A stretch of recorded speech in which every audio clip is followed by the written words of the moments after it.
지난 6월 30일 판문점에 쇼를 하고 난 이후에 문이 50%대 지지율로 올라올 거다 했는데 올라왔습니다.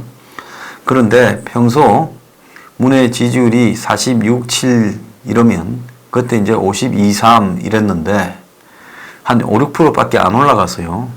과거에 뭐 북한 쇼를 하면 한 15%, 20% 올라갔는데 이번에는 5, 6% 올라갔어요.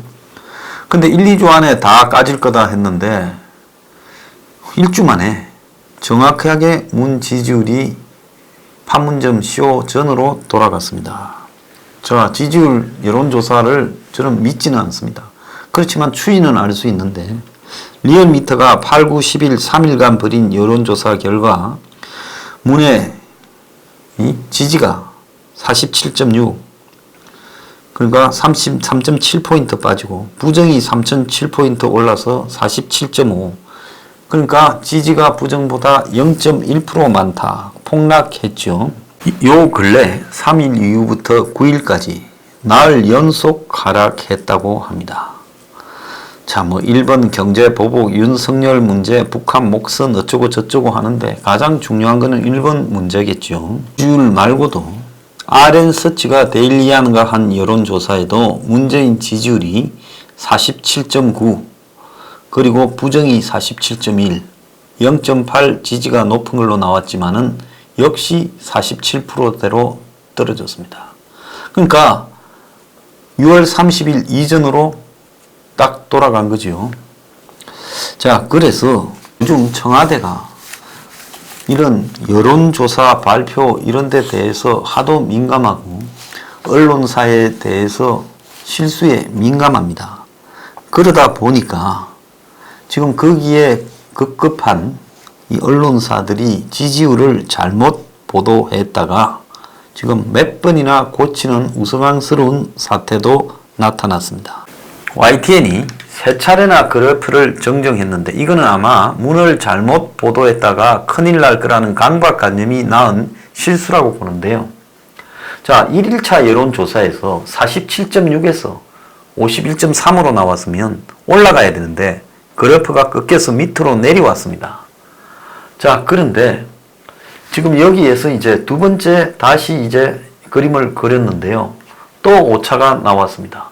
1일간 여론조사인데 밑으로는 또 그대로 주가 있고요. 그 주가 아니죠. 1일간 여론조사인데. 그런데 48.3이 46.7보다 더 밑에 있어요.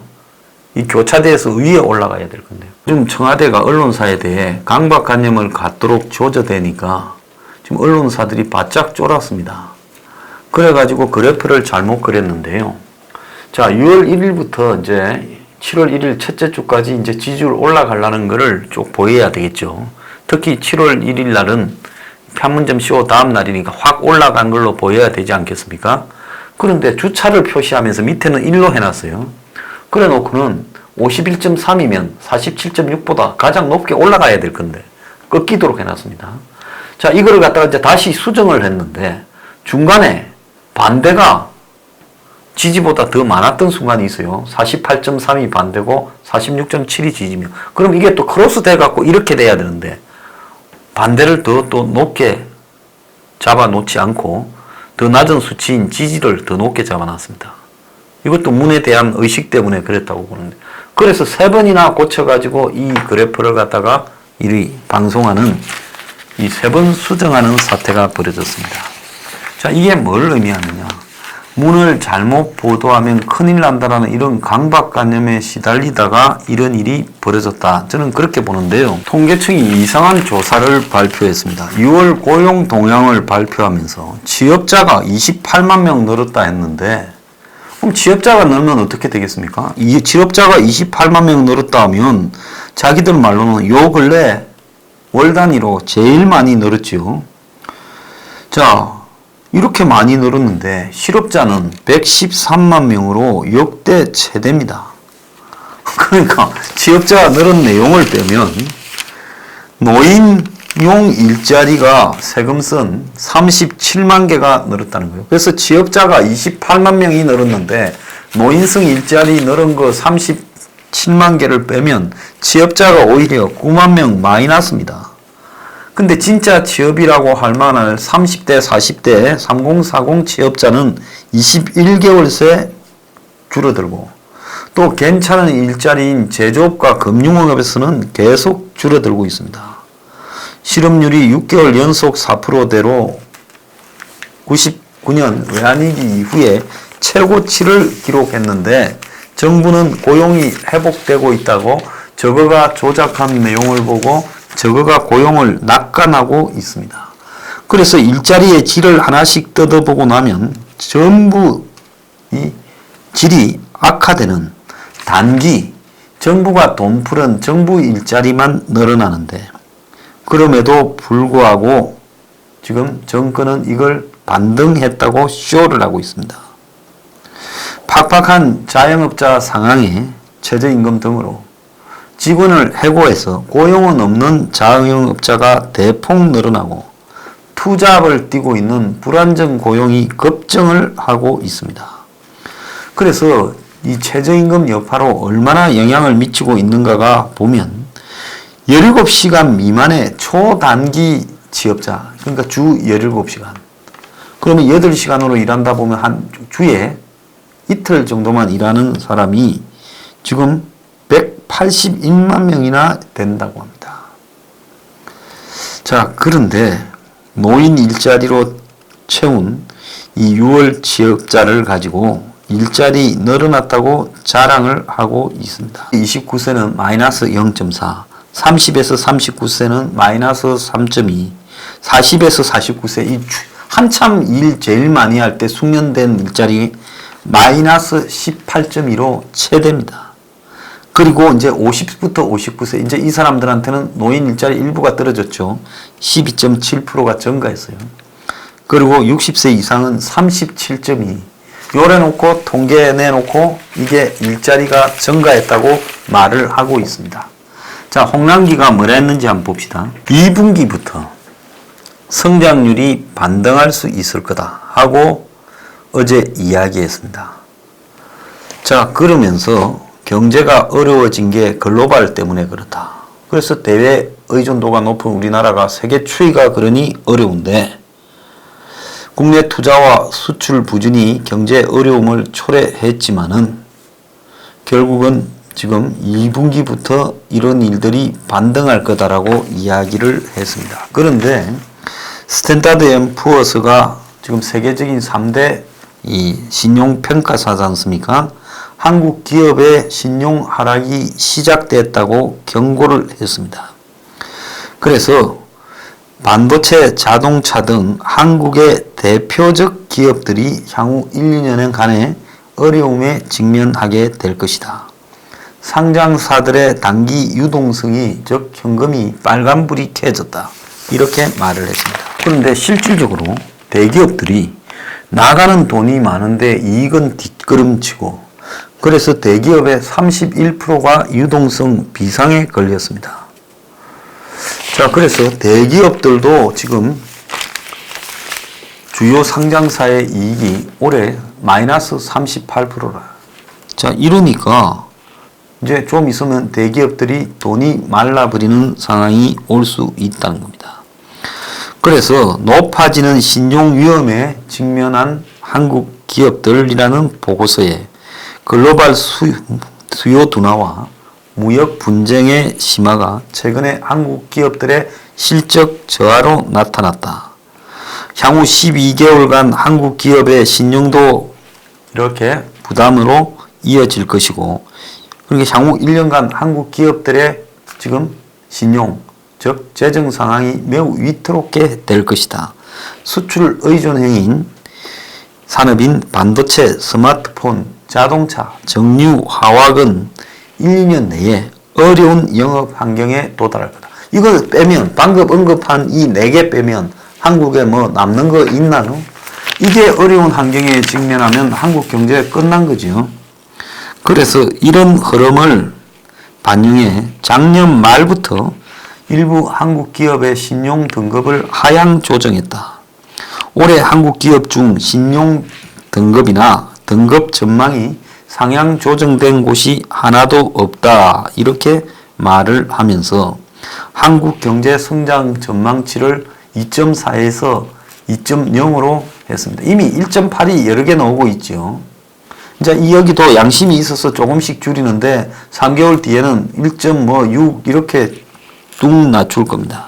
그런데 이 와중에 어제 묘한 기사가 실렸습니다. 통계청에 경제 동향 통계 심의관실을 신설해서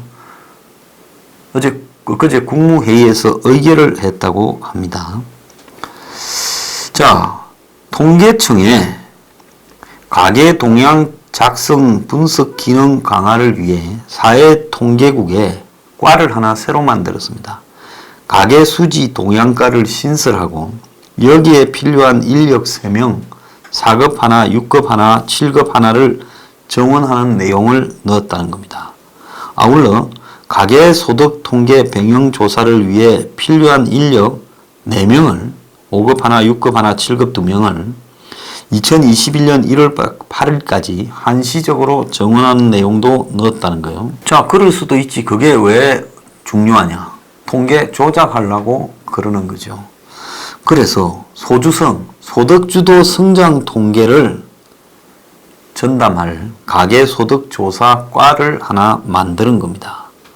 그래서 이제 다른 수치는 빼고 소주성이 얼마나 늘어났는가를 이제 눈 딱 감고 그래도 잘 되고 있다고 홍보하기 위해 이걸 갖다가 새로 신설한 겁니다. 통계청의 복지통계과가 담당하던 가계 동향 조사를 별도로 조직에서 할 필요가 있다고 가계수지 동향과라는 걸 만들었다는 겁니다. 그래서 가계 동향 조사를 아예 그냥 말 잘 듣는 새로운 과를 하나 만들어서 거기서 전담을 시켜서 소주성이 잘 되고 있다라는 걸 갖다가 조사하려는 거예요. 그래서 문재인 정부는 소득주도 성장의 핵심 통계 지표로 삼은 통계조사가 가계 동향 조사입니다.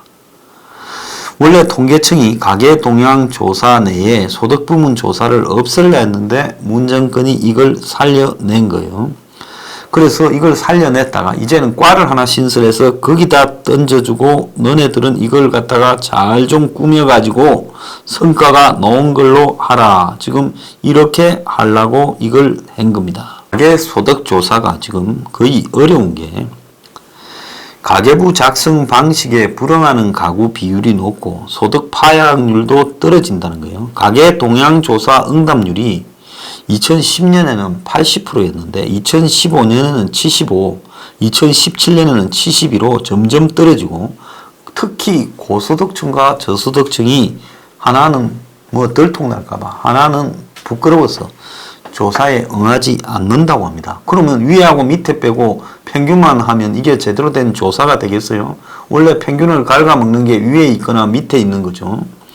그래서 이 논문에 따르면 강남 지역에는 응답률이 50%밖에 안 된다는 겁니다. 조사 대상 절반이 불참하고 있다는 거예요. 그리고 또 조사를 시작해서 가계부 작성을 시키는데 6개월 내에 37.3%가 가계부 작성을 포기했다는 거예요. 그리고 국세청 자료하고 작성한 걸 비교하니까 금융소득 파악률이 3.6%밖에 안 된다. 근로소득 파악률도 77.2%밖에 안 된다는 겁니다. 고소득층은 본인이 벌이를 밝히기 싫어서 금융소득도 몰라서 답을 안 하거나 제대로 작성을 안 하고 사업소득도 응답자 본인이 행편을 제대로 몰라서 섣불리 답변했다가 불이익을 볼까봐 안 한다는 거예요. 그래서 이런 조사를 하기 위해서 부설과를 새로 신설한다는 문 정권의 무지몽매함이 놀라울 부분입니다. 이들은 평생 경제가 잘 돌아가고 잘 가고 있다 이렇게 주장하다가 그냥 어느 날 망하는 게 안 돌아가고 있다고 고민하다가 망하는 것보다는 저들한테는 좋을 건데요. 국민이 무슨 죄가 있습니까? 현상이 나쁜데 좋다고 생각하면서 방향을 한참 잘못 가버리면 나중에 그게 돌아올라면 돌아와집니까? 자, 아프리카 가는 외교장관. 지금 일본하고 저 난리가 났는데 강경화가 폼페이오하고 연결돼야 될 건데 강경화가 폼페이오하고는 지금 연락 두절이다. 그래서 김현종이가 미국에 쫓아갔는데 미국에서 뭐 김현종을 별로 상대나 해 주겠습니까? 자, 그래서 강경화가 바뀐다 소문나니까 그래서 외교 공무원 A라는 사람이 후임으로 온다니 전부 강경화를 칭찬하더라는 거예요. 왜? A가 직원들을 독하게 다룬다니까. 아무것도 안 하고 그냥 풀어놓고 있는 강경화가 낫다. 그래 강경화가 유임한다니까 만세했다는 겁니다. 참 기가 찬 상황인데요. 자, 그러니까 앞으로 이 강경화가 외교부 공무원들한테는 무능하지만은 우리는 너무 편하다. 저런 사람이 있으니까.